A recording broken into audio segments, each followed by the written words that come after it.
سڵاوتان لێبێت و لە شارپرێسەوە ئەم کاتتان باش. لە دوای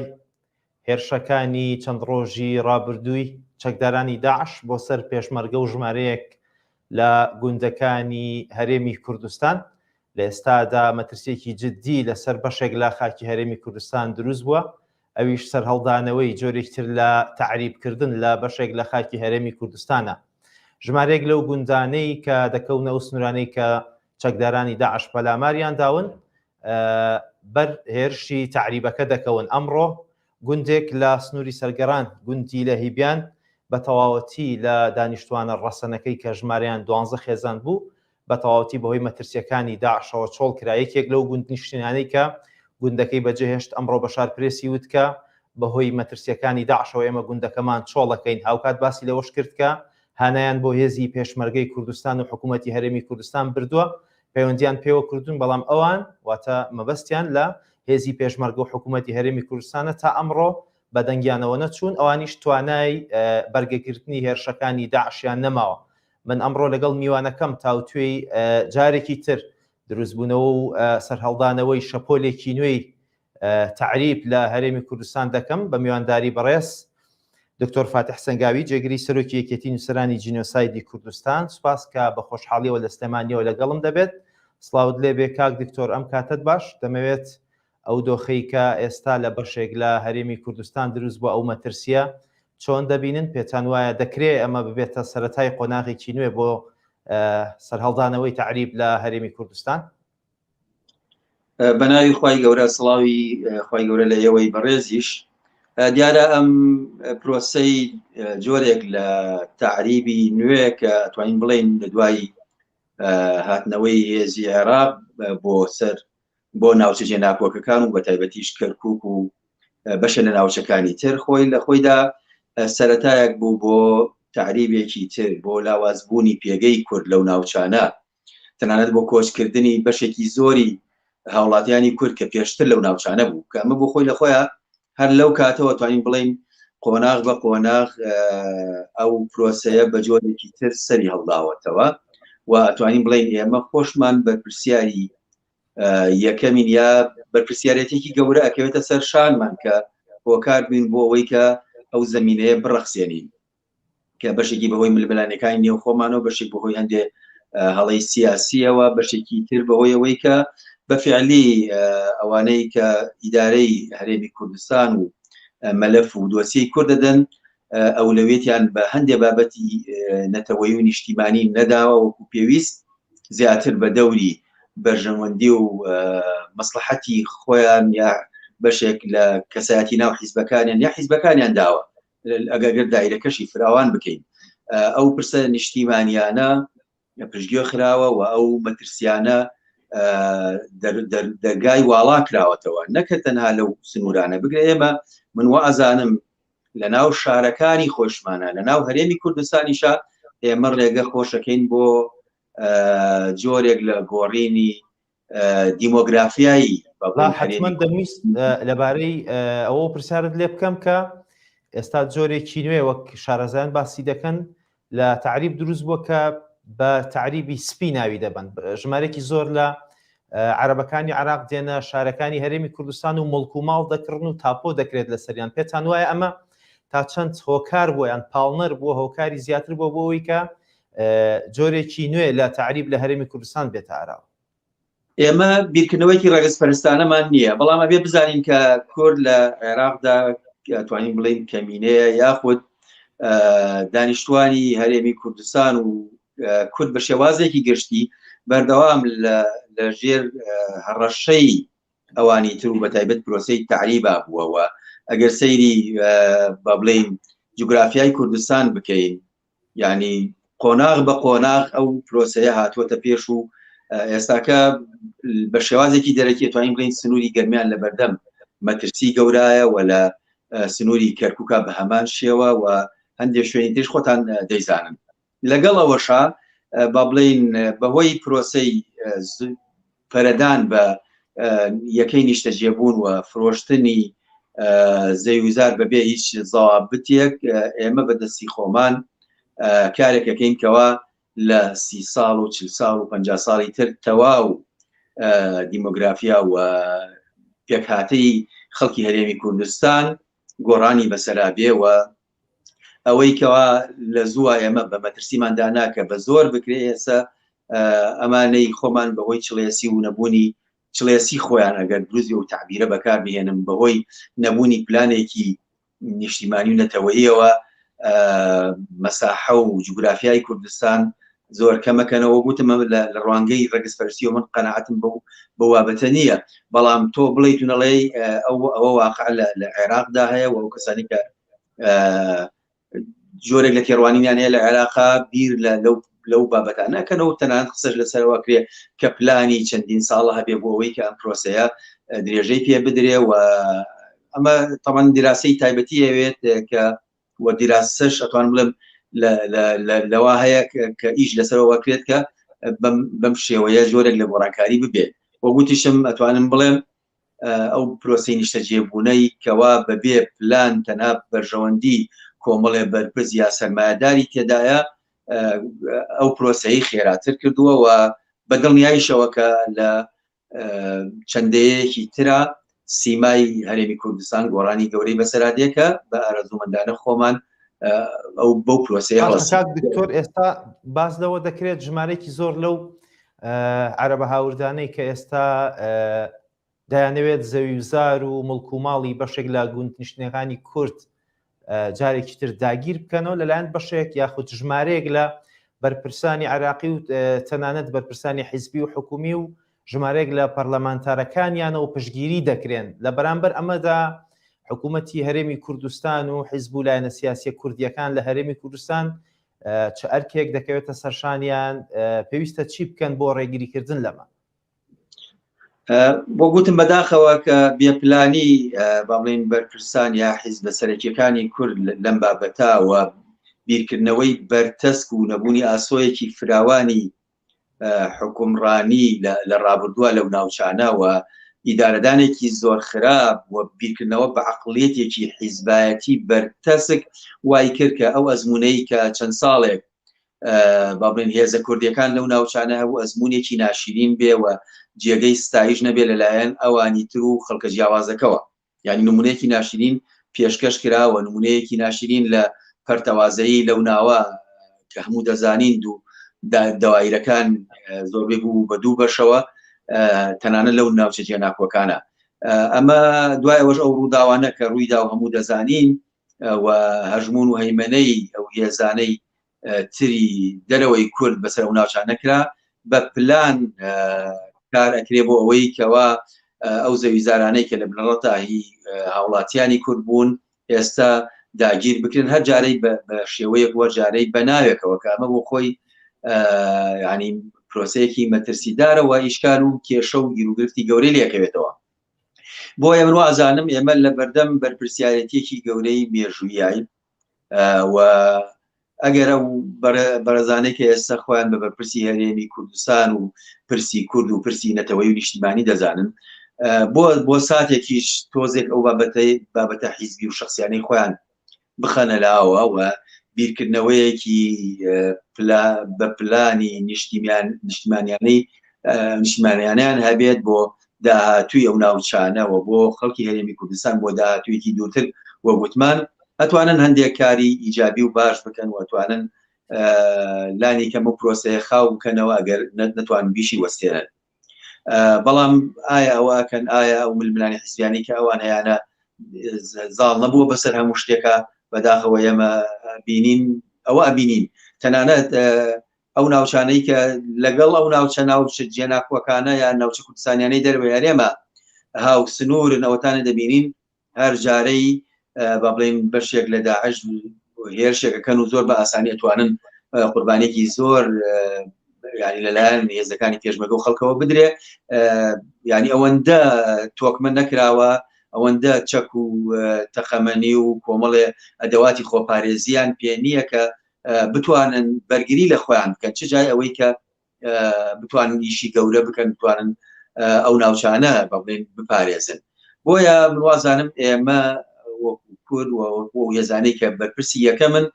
کەم تەرخەمین و زۆر لەو پرسە گەورانە لەو پرسە نیشتیمانیانە لەو پرسە چارە نووسانەزانەمان پشتگوێ خستۆ بەڕاستی. باشە کاک دکتۆر، ئێستا باز لەوە دەکرێت کە ژمارەی زۆر لەو عەرەبانەی کە دێنە سەر خاکی گوندنشینانی کورد لەو ناوچانە پشت بەوە دەبەستن کە بەڵگەنامەکانی سەردەمی ڕژێمی بەعس جارێکی تر زیندوو دەکەنەوە و لە ڕێگەی پشتگیری حکومیەوە دەیانەوێت تعریبەکە بەرفراوانتر بکەن. بەرامبەر بەمە دەبێت گوندنشینانی کورد چۆن لەلایەن حکوومەتی هەرێمەوە پشتگیری بکرێن، چۆن چه ڕێگایەکی یاسایی و قانونی هەیە بۆی پشتگیریان بکات بەرامبەر بەوەی کە ئەوان دەیکەن. خۆی ئەمەش لێرا بێت لۆمە و سەرزەنشتی خۆمان بکەین. ئێمە کاتێکە لە عێراقا ئەگەر نەڵێن باڵادەستیش نەبوو بێتین، خاوەنی دەنگ و سەنگ و قورسایی خۆمان بووین، لەو سەرەتایەوە نەتوانران بابەتانە وەکو پێویست یەکلا بکرێتەوە و بە شێوەیەکی یاسایی هەموو شتێک کۆتایی پێ بهێنرێ. هەندێک لەو بابەتانە درێژیان پێدرا و دواخرا و وەکو پێویست بەدەمیەوە نەبووی. ئەمە وای کرد کە ئەوان بەشێک لەوانەی کە ئێستا و داوایانە ئەکەن لە کاتی خۆیان هەندێک گرێبەستیان بۆ کراوە، لە کاتێکە ئەو گرێبەستان لەسەر زەوی و خاکی هاوڵاتیانی با بڵێن کوردستان کراوە، خاوەنی زەویەکان کراوە. دیارە وەکو پێویستیش هەندێک جار لە کۆنا و تاپوانە ئەو شوێنانە تەواقی تەواویان نەبووە، بۆیە ئەو مەلەفانە هەڵەدرێتەوە و لاوازی کوردیش لەو ناوچانە و لاوازبوونی کورد لە عێراقا هەموو ئەمانە یارمەتی دەرن بۆ ئەوەی کە ئەوان بەشێک لەو پلانانەی خۆیان بە ئەنجام بگەن و کاری لەسەر بکەن و با بڵێن بەشێک لەو کوردانە دەرپەڕێنن لە شوێنی خۆیان یا لە دۆخێکی پڕ لە نیگەرانی و ترس و دڵەڕاوتیە بیاڵنەوە. ئەمانە پێویستەکە ئێستش ینی ئەوەندە قورسایی هەیە کە بتوانرێ بەشێک لەو پرۆسانە ڕابگیرێەوە لە بەرامبەریان بوەستین بە شێوازی جۆراوجۆری دیبلۆماسی و سیاسی کە دەرفەتی ئەوە هەیە کە نەهێڵڕێت ئەو پانتایە فراوانتر بکرێ و ئەم هێزە کوردیانە ململانەکانی خۆیان بە تایبەتی لەو ناوچانە بخەنە لاوە و لەسەر پرسە نیشتیمانیەکان و پرسە نەتەوەیەکان یەک بن بۆ گەڕانەوەی ئەو مافانە بە یەکجاری و بۆ بەرگریکردن جیاواز لەو هۆکارانەی کە باسمان کردن. بێگومان ئەوەی کە واقع ئەو دەبینرێت بەکارهێنانی زەبری هێز یەکێکە لە هۆکارە سەرەکیەکانی تعریبکردن لەو ناوچانە کە ئێستا بەڕوونی هەستی پێ دەکەین و چەکدارانی داعش لە ڕێی هێزەوە بەکارهێنانی هێزەوە دێنە ئەو ناوچانە و گوندەکان بە کوردەکان چۆڵەکەن. هێزی پێشمەرگەی کوردستان کە بە درێژای ئەو سنوورانە لەوێدا بەش بووە چ ئەرکێکی دەکەوێتە ئەستۆ بە تایبەت مەبەستمە کە لە چەند ڕۆژی ڕابردوودا گومان کرا لەوەی کە هێزی پێشمەرگەی کوردستان لە بەشێک لە سنوورەکان خراپ مامەڵی لەگەڵ کراوە و بەشێک لەو هێزانە بازدەوە دەکەن کە ئەمری تەقەکردنیشیان پێ نییە. پێتان وایە ئەمە تا چەند هۆکارە بۆی کە ئەو هێزە ئاسانتر بێتە پێشەوە تعریبەکە فراوانتر و خێراتر بێت؟ خۆی بوونی داعش لەو ناوچانە بە تایبەتی لە ناوچەی گەرمیانە پرسی ینی زۆر پرسیاری لەسەر هەیە و قسەی جددی هەیە لەسەرەوەی کە لە مناقەدا ئەوانە هێنرا بێت نەوێ. ئێمە هەموو شاهێدی ئەوەین کە بەشێک لەو هێزانەی کە بە ناوی ئاڵای سپی و کە هەر داعشی کۆن بوون بە کۆپتەری بە فەرمی هێنراونەتە ئەو ناوچانە و ماوەیەکی زۆریش هەر بەرپرسێکی ئەمنی و ئاسایشی ئەو دەبەرە توانێت ویستی بێتی بەعزێک قایمکاری کایە بەعزێ احتیاطاتی خۆیکان بۆ دەوترێت نەقڵ کراون گواستراونەتەوە. کەواتە شتێک هەیە لێران نهێنیەکەیە سڕێک هەیە کە بەشێک لەوانەی کە لە هەرێمی کوردستانیش هەیە ئەیزانن، چونکە بەڕوونی وەگوتم ئەو ئاڵاسپیانە کە ئێستا بوونەتە مەترسی و ڕەشە بۆ منتیقەی بۆ ناوچەی ئەتوانم بڵێم لە نزیکی قادرکەرەمەوە تاوەکو کفری و تاوەکو ئەچێتەوە بۆ جەلەولا و ئەو ناوچانەی تر. ئەمە ئەم هێزانە پێشووتر بڵێ بە شێوازێکی نامۆ بە تایبەتی لە سنووری دووسا جێگەیان کرایە و دووسخورماتەوە جێگەیان کرایەوە لە ناوچەی پەڵکانە. ئەمە لەلایە تریش هەندێک لەم بابەتانە زۆر جار هەیە ژێر ناوی داعش ئاکرێتی هەندێک لەو هێزانە هێزی با بڵێن توندڕەوی ئەگەر دروست بێ بڵێن ئەوانەی کە نێت و نیازێکی فراوانخوازی یا تعریبیان هەیە یاخود هەندێکیان لەوانەیە بۆ تۆڵەسەندنەوەی هەندێشتی ڕابردوو چ لەگەڵ داعش بن چ بە ناوی داعشەوە ئەو کارانە بکەن و گومانی تریش هەیە لەسەر ئەو بابەتانە. بە هەر حاڵ من وازانم داعش بە تەنها خۆی ناتوانێت ئەو ناوچانە کۆنتترۆلکە ئەگەر هێزی پێشمەرگەوە هێزێکی تۆکمە بێ و هێز دەبێت بزانم حیزبیەکان لە هەرێمی کوردستان لە ئێستا لەو باردۆخی کە ئێستا لە هەرێمدا هەیە تا چەند ئەو ململانە حیزبی و سیاسیانە کە لەسەر ئاسی ناوخۆی هەرێمی کوردستان هەیە زەرر و زیانی بۆ کەیسێکی لەم جۆرە هەیە تا چەند دەبێتەوە کاریەوەی کە ڕێگە خۆشکەر بێ بە ئەوەی کە ئەم تعریبە دروست ببێت. بێگومان هەر درزێک هەر کەلێنێک هەر گیر و گرفتێک هەر پەرتەوازەیەک لە ناو ماڵی کووردا دروست بێت بێگومان ڕنگدانەوەی بێت لە دەرەوەی کورد ڕنگدانەوەی بێ لە دەرەوەی ماڵی کورد ڕنگدانەوەی بێ لە هاوکێشەی هێز و مامەڵە چۆنەتی مامەڵەکردن تەنانەت لەسەر ئاسی عێراقیش لەگەڵ هەرێمی کوردستان چ جایەوەی کە ئەم بارودۆخانەی کە ئێستا هەیە کەس نازانێت نازم ناوی چی لێ بنین کە ئەم جۆرە مامەڵە نادروست و ناتەندروستانە لە پرۆسەی حیزبایەتی لە هەرێمی کوردستانە هەیە کە حیزب بووەتە ڕۆڵێکی گەورە و خۆی سەپاندۆ بەسەر هەموو دام و دەستگا و تەواوی پرۆسەی حکومڕانی لە هەرێمی کوردستانە و بە شێوازێکی زۆر ناشرین ممارەسەی حیزبایەتی ئەکرێت لە ناو حکوومەت و لە قۆڕکردنی زۆربەی کایەکانی بژێوی خەڵک و داهاتی هەرێمی کوردستان و ئەوانە هەموومانە بێگومان دۆخێکی سازاندووە تەنانەت بەش لە خەڵکی هەرێمی کوردستان زۆر دەربەست نین لە ڕووی نەفسیەوە بە زۆرێک لەو کارە ساتانە باعتیباری ئەوەی وڵی جۆرێک لە ناو ئومێدیان لە ناو خەڵکا چاندووەوە لەم لاوە خۆیان هەموو داهات و دەستکەوتی هەری دەستکەوتەکان کە لە هەرێمی کوردستانە هەیە خۆرخیان کردووە و لە بەرامبەر ئەوەیشی کە تەنانەت بۆ بەرگری بێ لە هەرێمی کوردستان ئەوەی کە پێوتی هێزەکانی پێشمەرگە بەو لاوازیەی بینین کە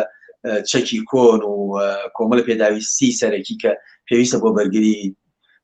لەو سنوورانە دابین نەکراوە شوێنیان دابین نەکراوە هەموو دەزانین ئەو ڕووداوانەی لای مەخمور چەند پێشمەرگەی لە سەربانی مزگەوت نازان دووسێک شتی بەسییتیان بەدەوی خۆیانەوە کردبێ ئەوکەی هی هێزێکە کە بتوانێت بەرگری لە خەڵک بک بتوانێت بەرگری لە سنوورەکانی زانیاری هەیە دەمەوێت هەم بە جەنابتی ڕابگەێنم هەم پرسیارێکشی لەبارەوە بکەم بەپێی ئەو زانیاریانەی کە هەیە نوێترین زانیاری ئەوەیە کە ئەمڕۆ هێزێکی نامۆ دەڕێی هەلیکۆپتەرەوە لە سنووری مەخمور دابەزێنراون لەوێ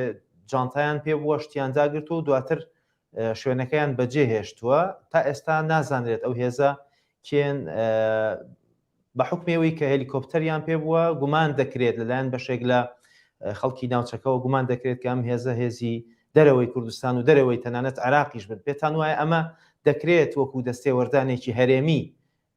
لقێکی دەستێوەردانێکی هەرێمی بێت کە لە هەرێمی کوردستان دەکرێت یان پاڵپشتێکی هەرێمی هەیە من وردەکاری نازانم بۆی کە جەنابەت باسیەکەی بەڵام باسی ئەوەکەم کە لە ڕابردووە شتی لەو جۆرە بووە و خەڵکێکی زۆر شاید حاڵی ئەو دۆخن ئەمە نیشانەی وەیە یاریەکی قێزەون هەیە یاریەکی ناشرین هەیە کە لەژێر چەتری داعش و بەناوی داعش بەو شتانە ئەکرێ و خۆشیان تەمەنەوانیش هەر بەشێکن لە پرۆسەکە بەڵام لوعبەیەک یاریەک هەیە گەمەیەک هەیە کە پێچێت بۆ بەمەبەستی پەستانی تر بەمەبەستی هەندێ ئامانجی سیاسی و شتیتری ئەتوانم بڵین پلان بۆ داڕێژرا و ئەم شتانە جێبەجێ بکرێت بە هەر حاڵ ئێمە لە بەردەم دۆخێکی خراپداین لەو ناوچانە و ئەو هاوڵاتیانەی کە بە تایبەتی کەوتونەتە نێوان هێز عێراقیەکان و هێزەکانی هەرێمی کوردستان وەکو جەنابەت لە سەرەتاوە ئاماژەت پێکرد لە بەردەم هەڕەشەیەک و مەترسیەکی گەوران بە فعلیش ئەم سەرهەڵدانی ئەم با بڵێن هێرشانە و ئەم ڕووداوانەی بینین ئاماژەیە بۆ یعنی سەرهەڵدانەوەیەکی تر و جۆرێکی تر لە شپرزەکردنی ئەم هێزانە چه عێراقیەکان بێت چه ئەوانەی هەرێمی کوردستان بێ لەولاشەوە ئێمە حاڵی خۆمان ئەزانین کە خەڵکی خۆمان دڵخۆش نەکردووە خەڵکی خۆمان خۆشگوزەران نەکردووە و لە بریەوەی دۆخێک بسازێنین کە خەڵکی شوناس و ئینتیما و ئومێدیان بۆ زیاد ببێ دۆخێکمان سازاندووە کە بەڕاستی ئەمانە لە بەردەم بەرپرسیاتی گەوران بە پێچەوانەی ئەو بەهێزکردنی شوناس و ئینتیما و مێدەوە ڕفتارەکەن کە بۆ خۆی زیانێکی گەورەیە لە ئێستا هەرێمی کوردستان لە داهاتووی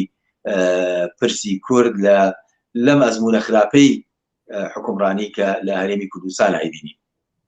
باشەیەوە وەکو یەکێتی نووسەرانی جینۆسایدی کوردستان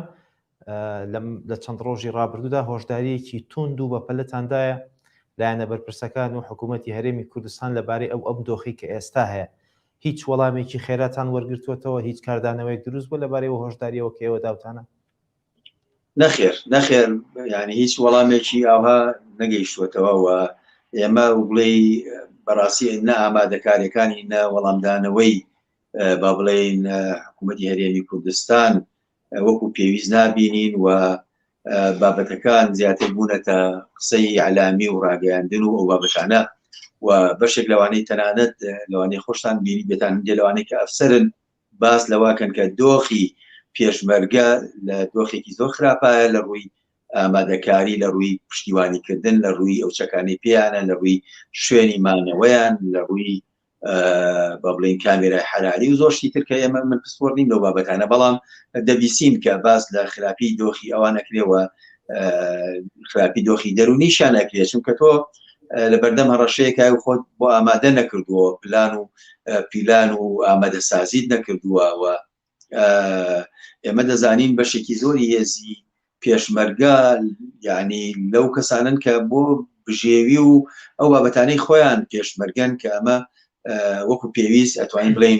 نانیان پێ نەکراوە، وەکو پێویست تەنانەت داعی مادیان نەکراوە. بەبەسم ئەوەیە